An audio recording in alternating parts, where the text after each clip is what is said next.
What's up, YouTube? Welcome to my tutorial video for spin dyeing your golf discs. This is something I got into recently. I've had a lot of fun with it, so I figured I'd pass on the knowledge I've put together so far of how to do this and the materials needed to you guys. Hopefully you can get into it for yourself. It's a lot of fun, and it comes out with some pretty good looking results. And yeah, I've really been enjoying it, so hopefully this will help you guys get into it and have some fun for yourself. This little part here is just the intro. I'm going to show you some of the ones I've already done and also show you some of the materials, and then after that I'll show you the whole setup, and then we'll show you exactly how I get the job done. So this is the first one I ever did. The Discraft Big Z Mantis. The black is the actual stamp of this disc, so the pink and purple fader on the outside is the spin dye. It's the first one I ever did, and I thought it came out pretty good considering. Definitely looks interesting, and I like how the pearliness kind of comes through on the dye. That's nice. The next one I did was a Latitude Bolt. This one's gold line plastic, so I did a little bit more of like a fade on this one, from purple with purple on the outside and a little pink on the inside. Pretty simple, but it looks good. I like that one. This is an MVP Inertia. This one has already had these black stripes on it from my other cheesy dyeing technique that I do with the electrical tape, and then I went back across it with the spin dye, so it's just purple, one color on this one. I really like the way that one came out. Looks cool and spinning. Next one is a Volt. Same thing. Already had the stripes going on. The inside is what this thing looked like before the spin dye, and then the outside almost makes like a plaid type effect with it going across the stripes, so that looks really cool. Like that one. And finally, I tried out also a Proton Axiom Crave to see if it works on the Proton plastic, and it does. And one of the cool things about it is that it's still translucent, as you can see, so that's pretty cool. Happy with that. So what materials do you need? First of all, you need the dye, obviously. I use iDye Poly, same stuff I use for my electrical tape dyes. I got here in these baby food jars. I got pink and purple. Pretty basic. You can find a review on iDye Poly on my channel if you like, just to find more information about the product. You need acetone to mix it up. What I did was I take the powdered dye out of the jar, or out of the packet rather. I throw away the color intensifier. You don't need that. And then I put about a teaspoon of powder to 2 tablespoons of acetone in the jar and stir it up, and that's how I mixed it up. Another thing you need is just a water cup to rinse off your brushes. You need some paint brushes. I have some just really cheesy ones. This one is a little bit bigger, and I have a couple of smaller ones. Basic. You do like, it is good to have like a pretty flat edge on top to get a nice sharp line. Some skewer sticks to stir up my dye. That, and then I got some poster putty, which actually holds the disc onto my spinning device. And for that, I basically just use a box fan. I use a basic box fan, just cheap, $10 box fan you can get anywhere. Take the guard off of the front of it, and then I use a dimmer switch that I got from IKEA. The thing that's nice about this one is you just plug into it. I've heard that some guys kind of like wire like an actual dimmer switch into the fan, but unless I'm not electrical, so I don't want to mess with that. But this one, you just plug the fan in there, and then you plug this into the wall, and then it gives you this controller here that allows you to control the speed of the fan. So that's awesome. So that's pretty much all the stuff you need, unless I'm forgetting anything. I don't think so. You want some paper towels, probably. Also want some kind of workstation that you don't have to worry about dripping dye on top of it. I use an old fold-out card table. Maybe I'll put some cardboard underneath it, that sort of thing. But other than that, that's pretty much all you need to make it happen. So the next step, I will show you everything set up and ready to go, and then we'll be dyeing a disc. Thanks for watching, guys. Alright, so there you can see the fan plugged into the dimmer switch. I just have it in the off position right now. I have the fan set to the lowest setting. The guard is off. Obviously be careful with the fan with the guard off. You don't want to put your hand in there. There's your poster tack on the fan blade, ready for me to adhere the disc to that. Got my 2 jars sitting there. I also have a paper towel that I'll use to kind of dab off the brush to get the excess dye off of there. So my water cup and my brushes. So I'm going to try to put you down right over here. Hopefully get you a decent position for the next step of this process. We're going to take this S-Line Discmania disc, and you got to get it centered perfectly. So what I'll do is I'll put it down. You can see it wobbles, so that's not right. This right here is by far the most tricky and frustrating part of this whole process, is getting the disc perfectly level.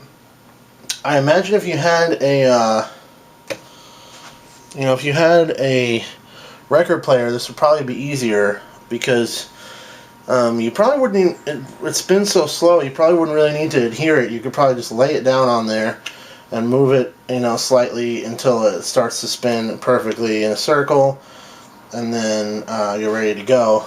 With this, I want it to be stuck on the poster putty, so I need to get it perfect, and you just gotta keep moving it until you get it there, and then press it down. The poster putty will grab onto it, and then you'll be ready to go. So I'm gonna cut away while I get this thing centered, because it might take me a while. So we'll come back, and then I'll show you how I do the dye. Alright, so after quite a bit of effort, I got this thing finally centered. See if it appears that way in camera as well. So you can see as I fire up, turn it off, you don't see a lot of wobble. Holds a pretty straight circle. That'll translate to perfectly circular lines as well. So let's give this a try. Now, anything else I forgot to tell you guys? Let's see. It's helpful to adhere the poster tack pretty well to the fan blade, and then kind of make little points out of it, so you have something to press the disc down onto. I have this over here, like I told you about. I'm going to blot off the brushes onto. I have a piece of wax paper underneath the whole operation, just to try to prevent dye from getting everywhere. Stuff's kind of, obviously it's pretty messy stuff. If you get it anywhere you don't want it to be, there's pretty much not anything you can do about it. If it gets on it, it's on it. You're not going to get it off anytime too soon. So I had to put a little bit of acetone back in my purple to try to get it going again. I don't know if you can see that, but it's looking better now. Stirring it up a little bit with my little stick. Well, that was dangerous. I could have spilled it on my disc and ruined the whole thing. Not ideal. So I'll blot that off on the paper towel. I'll rinse it in my water cup. Put that away. So I think what I'm going to do is I'm just going to put little rings of purple using this brush, starting at the edge and bring it inside, and then maybe I'll go back and do pink as well, see what it looks like. So for me, I have the little control switch for the dimmer on my lap here, so I can get it going and control the speed, and I will control the speed quite a bit. Sometimes I'll get it going a little faster and I'll slow it down. Sometimes I'll turn it off and let the centrifugal force of the fan blade just continue its spinning a little bit more. So what I do with the dye, at least, is I will shake it around a little bit, and I will kind of tip it slightly so that you're just picking up the liquid and you're not picking up too much of the powder, because the powder seems to stay in powder form at the bottom of the jar, so I don't want to pick up too much of that. So I'll pick up a little bit of the purple. I'm going to dab it off this first time just to get the brush wet, and I'll do it again. Now the brush is nice and pliable, and I'll get a little dab going here, and we'll put down our first line and see how it looks. Always a little bit nerve-wracking because I could mess it up, could hate the way it looks, you never can tell. So I'm going to try to get it to balance my arm on the edge of the fan, the box fan, and then I will, wait, that's too fast. I'm going to turn it off and let it slow down a little bit. Do a little bit more dye on my thing, my brush. So yeah, I will rest my arm on the edge of the box fan frame, so you can be really careful and just touch it right where you want it to be.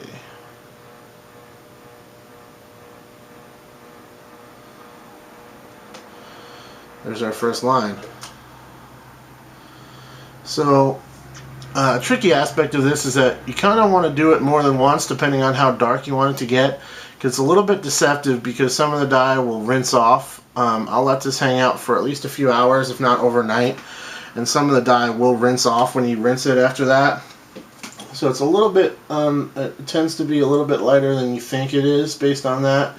Once you rinse it, some of it will come off. Another thing is you can generally kind of see where you first put the brush down, and that'll be the darkest spot. And so you want to make sure that you put it down, and you want to try to put it down somewhere else, rather than putting it down in the same spot on the disc every time. You'll get a really dark, half of it will be really dark, half of it won't be. So something that's kind of tricky to do.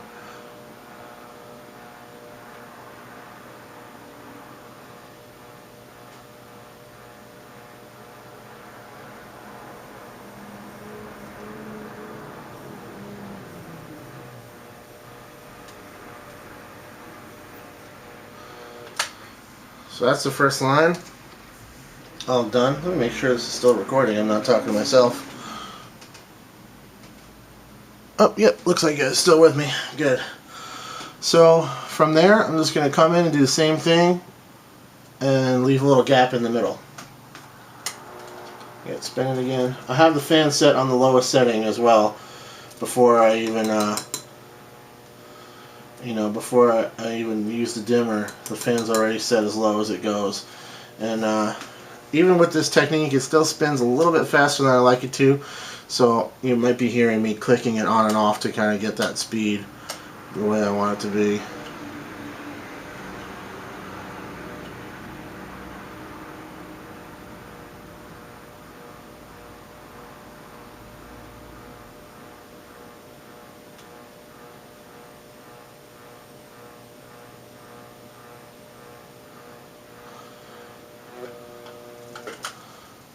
So that line's straight a little bit. I'm going to do another one in that same spot. Cover over a little bit.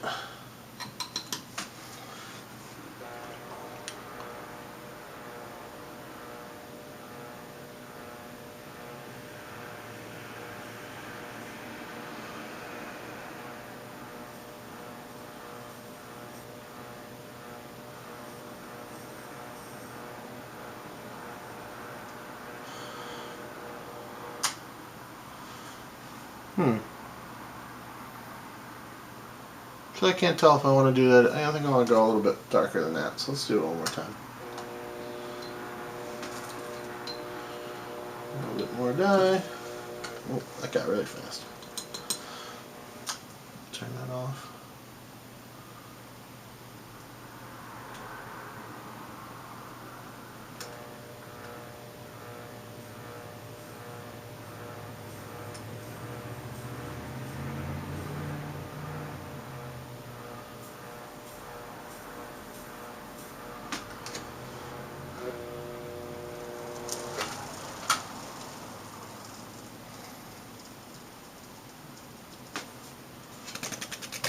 So that looks pretty good. Those two lines.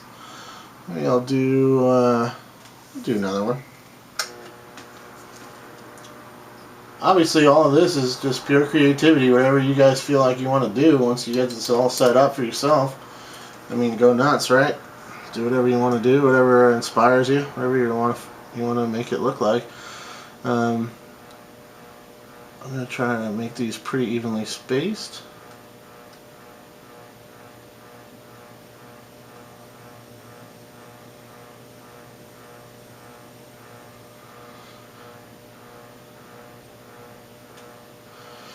You go pretty light on the brush pressure, pressure, that is. You don't really have to put very much pressure down at all. Really just kind of touch it to the disc. Very careful.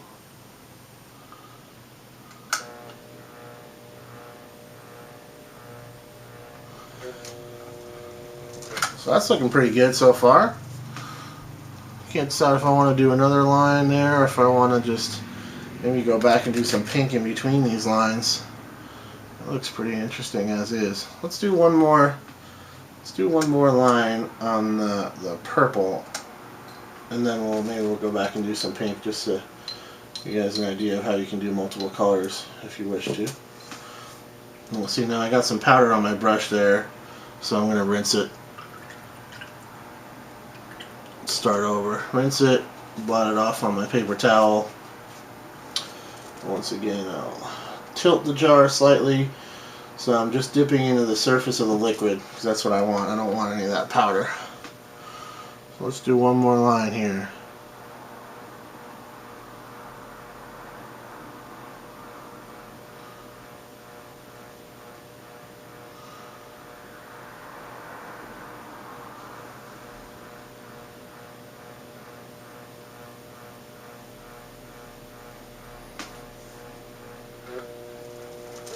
So that's looking pretty good. I'm going to give it a little bit more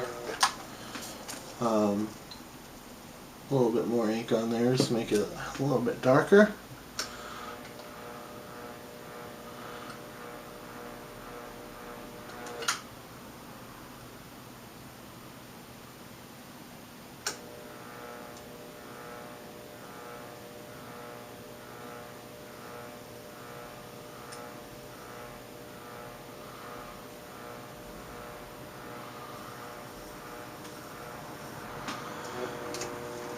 So as you've been seeing all along, sometimes I like to speed it up and just to get a look at how even it is. That's looking pretty good to my eye. I like that.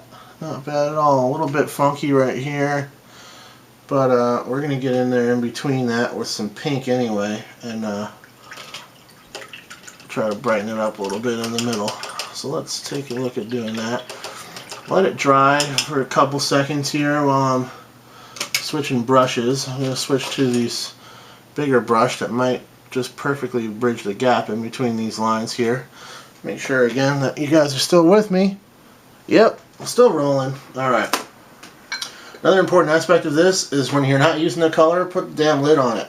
Because you don't want any chance of anything getting opened up and knocked onto the floor, or you know, if I bumped into this right now, it could easily go all over my wall or something. It could be a serious mess. So we don't want that.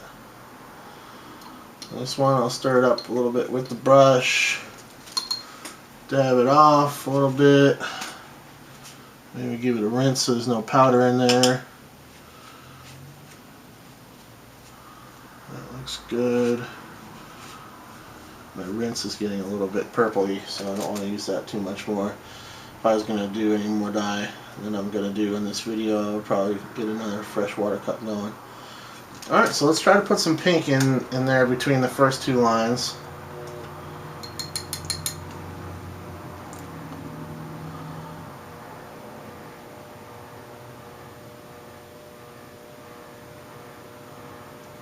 Yeah, that looks good. I like that.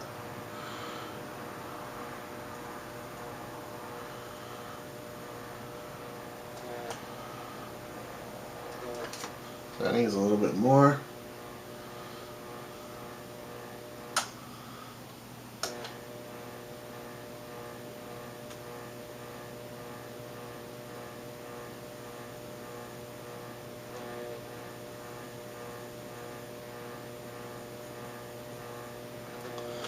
Now I'm doing the pink here. I can kind of get to the point where I'm almost like blending it, so I can move the brush back and forth a little bit. You don't have to hold it in the perfect same perfect spot the whole time.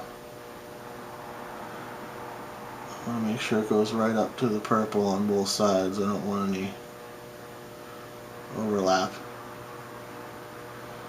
Or I don't want any white coming up from underneath, that is.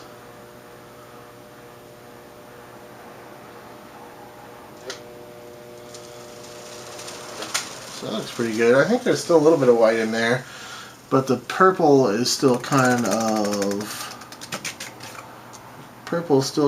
wet, so I don't want to go too crazy and get it all muddy.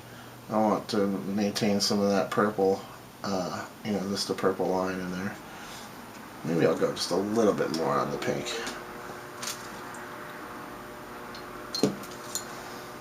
Hope I don't run out of tape here. This is kind of a long video.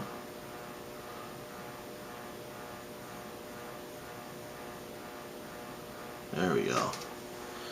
That looks good. That's where I want it to be, right there. Now I'll just take kind of a dry brush, just spin it up a little bit. Maybe I'll get it even going a little bit faster, and just try to blend that in so it's nice and even. Just gently going back and forth. Just trying to smooth it out.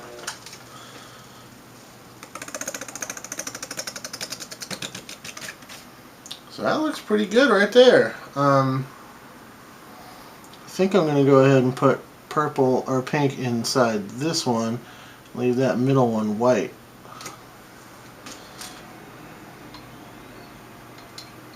You can always go back and dye it again if you want to, but if you dye somewhere that you might want to have left alone, there's no going back.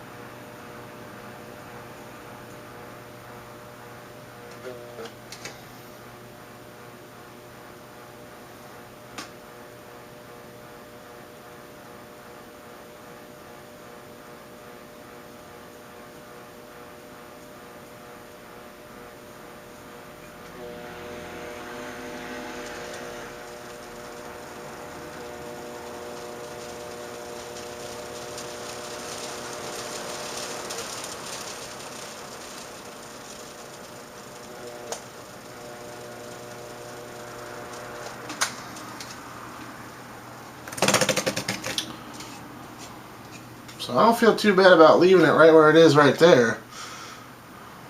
That looks pretty good. I think I like that. I think what I'm going to do maybe is take a little more pink and do the outside rim. I think that's what I'm going to do. Get a little bit of a fade type effect going on around the outside of the rim.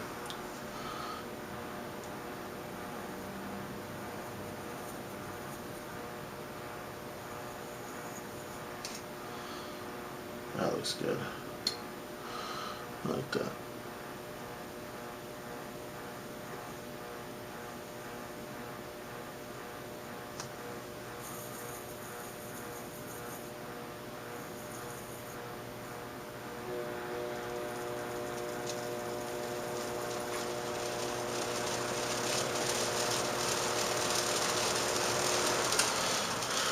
Alright guys, so that's about it for this one. That's all I'm going to do.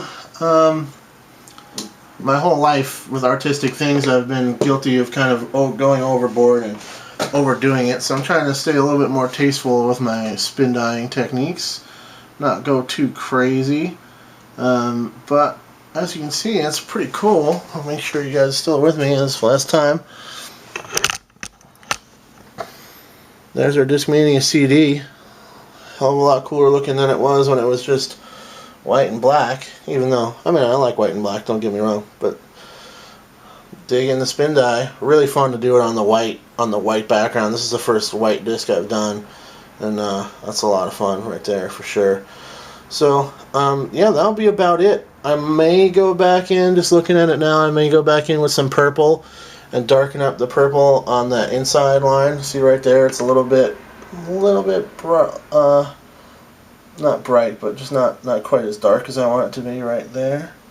So I might do that. So the next step is, damn, it's going to be a long video. Next step is I'll come back and I'll show you guys what it looks like when it's totally done and dried and rinsed off and everything. Thanks for watching, guys. Alright guys, so there's the finished product. I think it came out pretty good. I rushed this one a little bit. Usually I like to let it sit at least like 8 hours, 10 hours, you know, preferably probably overnight to let the dye sink in. But I wanted to get this video done today, so I just figured I'd rinse it off real quick and wash it with a little paper towel and some soapy water and see how it came out. And I'm pretty happy with it. It's a pretty decent looking disc. So thanks very much for watching, guys. Cheers.